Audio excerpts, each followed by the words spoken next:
Jean-Jacques Goldman, l'un des plus grands auteurs-compositeurs-interprètes français, a marqué durablement des millions de fans. Pourtant, derrière l'éclat de ses tubes intemporels et ses performances émouvantes, la plus grande tristesse de sa vie fut probablement la perte de sa première épouse, Catherine Morlet, décédée subitement en 1975, quelques années seulement après leur mariage. Catherine, rencontrée jeune par Goldman, fut l'inspiration de nombre de ses premières chansons, et sa disparition laissa un profond vide dans son cœur.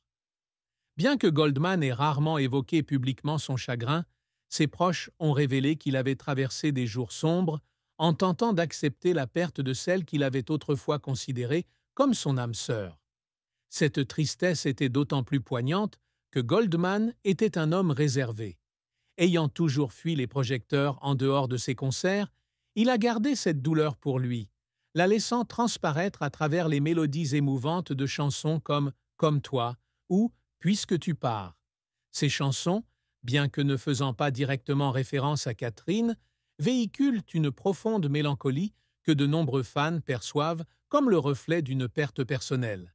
Cette tristesse ne se limite pas à la perte d'un être cher, mais exprime aussi le sentiment d'impuissance de devoir continuer à vivre et à composer dans un monde où une part importante de votre cœur est absente. Jean-Jacques Goldman a débuté sa carrière musicale dans les années 70, mais son parcours n'a pas toujours été rose. De jeune passionné de musique au sein du groupe Taïfong à l'un des musiciens et chanteurs solistes les plus appréciés de France, la carrière de Goldman est une histoire de talent, de persévérance et de moments d'émotion.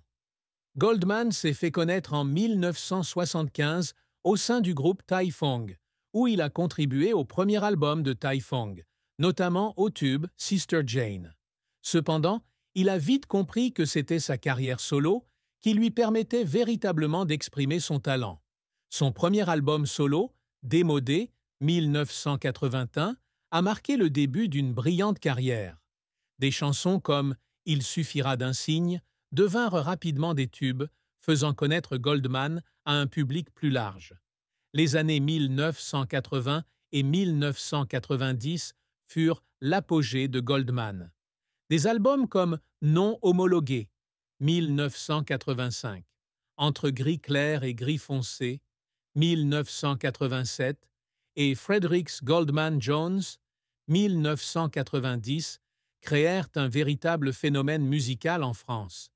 Des chansons comme Je te donne, Encore un matin, Là-bas et Nuit dominèrent non seulement les hit-parades, mais devinrent également des titres emblématiques, appréciés par de nombreuses générations.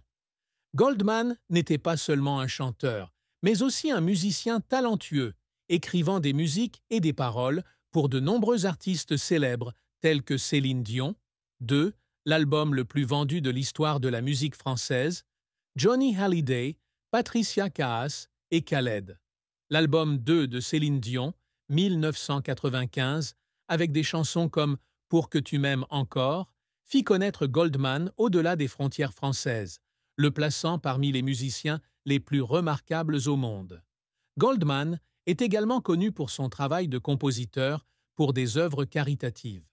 Il est l'auteur de la chanson des Restos, chanson officielle de l'association Les Restos du Cœur, composée en 1986 et toujours utilisée aujourd'hui. Son engagement pour les causes sociales, notamment l'aide aux plus démunis, lui a valu le respect non seulement du public, mais aussi de ses pairs du milieu. Malgré son illustre carrière, Goldman n'a pas connu d'inconfort. L'un des plus marquants fut sa décision de quitter le groupe Taïfong en 1979 pour se lancer dans une carrière solo. Cette décision ne fut pas soutenue par tous les membres du groupe, et Goldman confia s'être senti seul et avoir douté de lui-même à ses débuts. Son premier album, Démodé, fut initialement mal accueilli, ce qui le laissa sous la pression des producteurs et le scepticisme quant à ses capacités. Un autre revers fut la critique de Goldman pour son style musical. Dans les années 1990, certains critiques estimaient que sa musique était trop easy listening et manquait de nouvelles tendances comme la musique électronique ou le hip-hop. Goldman se sentait parfois incompris, surtout lorsqu'il mettait toujours tout son cœur et son âme dans chaque chanson. Si ces critiques n'ont pas ébranlé sa réputation auprès du public, elles n'ont pas été de simples égratignures sur son parcours. Jean-Jacques Goldman est un homme réservé, mais il n'a pas caché les moments d'émotion de sa carrière. Il a notamment pleuré lorsqu'il a interprété la chanson des Restos pour la première fois lors d'un concert caritatif en 1986. Composée en mémoire de son ami proche, l'humoriste Coluche, fondateur des Restos du Cœur, cette chanson était non seulement une œuvre musicale, mais aussi une promesse de Goldman envers les idéaux légués par Coluche. Dans une interview, il a confié que voir des milliers de spectateurs chanter cette chanson ensemble l'avait fait pleurer, car cela lui rappelait sa grande responsabilité. Un autre moment qui a fait pleurer Goldman fut la victoire de la musique du meilleur artiste masculin en 1986. Dans son discours de remerciement, il s'est étranglé et a remercié sa famille, en particulier sa seconde épouse, Nathalie, qu'il avait soutenue dans les moments les plus difficiles. Ses larmes étaient non seulement de joie, mais aussi de soulagement après des années de travail acharné et la pression de l'attente du public. L'une des tristes fins de la vie de Jean-Jacques Goldman fut sa décision de se retirer des projecteurs en 2004. Après l'album Chansons pour les pieds, 2001, et sa dernière tournée en 2002, Goldman annonça vouloir se consacrer à sa famille et à ses projets personnels. Cette décision laissa des millions de fans dans le regret, alors qu'il était encore au sommet de sa carrière. Pour beaucoup, la disparition de Goldman de l'industrie musicale fut une grande perte, et pour lui, un sacrifice douloureux. Dans une rare interview en 2016, il confiait avoir eu le sentiment d'avoir laissé une partie de lui-même derrière lui lorsqu'il quittait la scène. Mais il estimait nécessaire de protéger sa vie privée et de passer du temps avec ses 6 enfants. Ce retrait fut une triste fin non seulement pour ses fans, mais aussi pour Goldman lui-même, confronté à la question de savoir s'il avait vraiment bien fait de renoncer à sa plus grande passion. Bien qu'il ait continué à écrire pour d'autres artistes et à participer aux Enfoirés, un projet caritatif qu'il avait mené pendant de nombreuses années, la fin de sa carrière solo était une douleur constante dans son cœur. Jean-Jacques Goldman a connu 2 mariages.